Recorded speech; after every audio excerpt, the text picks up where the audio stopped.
dans une nouvelle routine d'esprit. Cette semaine, on va parler danse.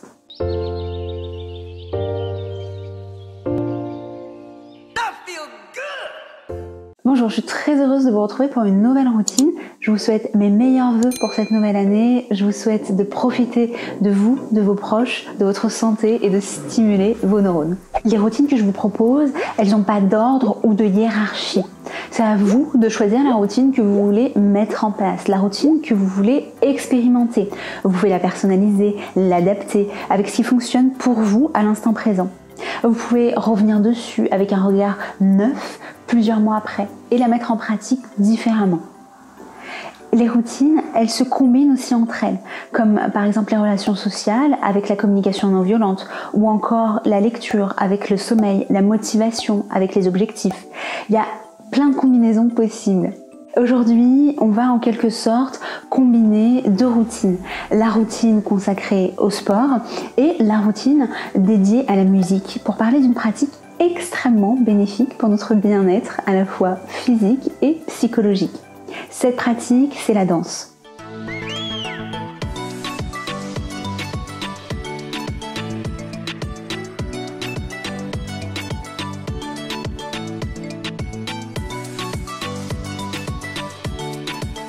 Vous avez peut-être des enfants en bas âge ou vous êtes peut-être déjà tombé sur des vidéos de bébés qui dansent. Il y a énormément de vidéos de bébés qui dansent sur internet, que ce soit sur du Beyoncé ou encore de la samba.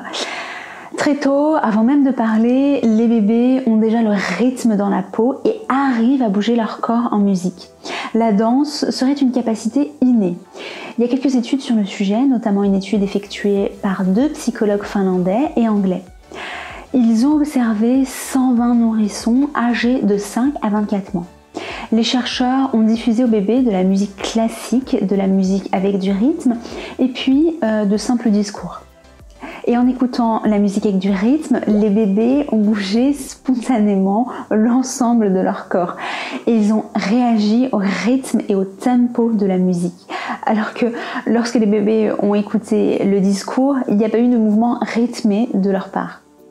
La musique, elle active les régions auditives de notre cerveau, mais aussi les fonctions motrices. C'est la partie qui contrôle nos mouvements. C'est pour ça que quand on écoute de la musique, on a envie de bouger, on a envie de mettre son corps en mouvement, parfois même sans nous en rendre compte. On va taper le rythme du pied, on va utiliser nos mains ou encore bouger l'ensemble de notre corps au rythme de la musique. Si on revient à l'étude des bébés, les chercheurs ont constaté que plus les bébés étaient capables de synchroniser leurs mouvements avec la musique et plus ils souriaient. La danse, elle impacte notre bien-être psychologique, elle procure énormément d'émotions positives. C'est pour ça que lorsque l'on danse, on peut sourire bêtement, avoir un sentiment de plénitude ou encore être dans un état euphorique. La danse augmente la libération de dopamine et d'ocytocine. La danse, elle permet aussi de diminuer les émotions négatives et le taux de cortisol, l'hormone du stress. La danse occupe notre esprit, elle nous libère des préoccupations. Quand on danse, on est pleinement concentré sur ce que l'on fait, sur l'instant présent, on ne pense à rien d'autre. C'est une activité complexe qui stimule nos connexions cérébrales. Il faut être attentif au rythme de la musique, coordonner nos pas, maintenir notre équilibre. Lorsque vous participez à des cours de danse, vous apprenez de nouveaux mouvements, de nouvelles chorégraphies. Il faut observer les enchaînements, être capable de les reproduire. Et donc la danse n'est pas uniquement une activité physique, mais aussi une activité cognitive. Elle favorise l'attention, la concentration, la mémorisation ou encore l'orientation dans l'espace. Avec l'entraînement, la danse, elle permet de garder notre esprit vif et en alerte. La danse, elle permet aussi de ralentir le vieillissement cognitif et protège contre la démence. Des chercheurs de la faculté de médecine de New York ont examiné les effets de 11 types d'activités physiques différentes, comme le cyclisme, le golf, la natation ou encore le tennis. Une seule des activités étudiées aurait permis de réduire le risque de démence. Et cette activité, c'est la danse. Et notamment parce que la danse, elle nécessite un effort mental plus élevé et permet d'améliorer nos interactions sociales.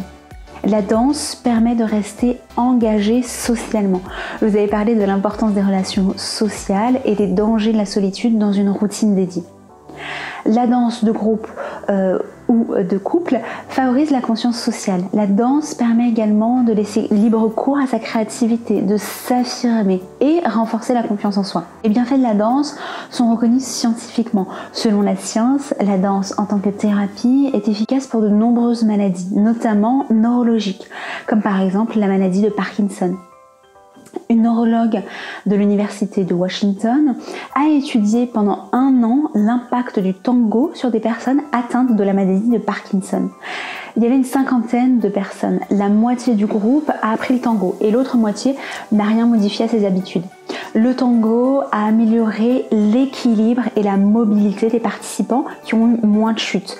Par contre, en arrêtant la danse, ils ont observé un retour des symptômes.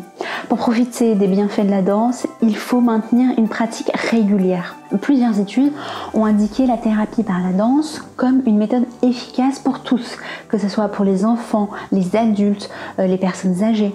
La danse-thérapie peut permettre de libérer les tensions et les blocages émotionnels. Peu importe votre âge, que vous soyez professionnel ou non, danser est un outil puissant pour oxygéner, muscler votre cerveau et vous faire du bien.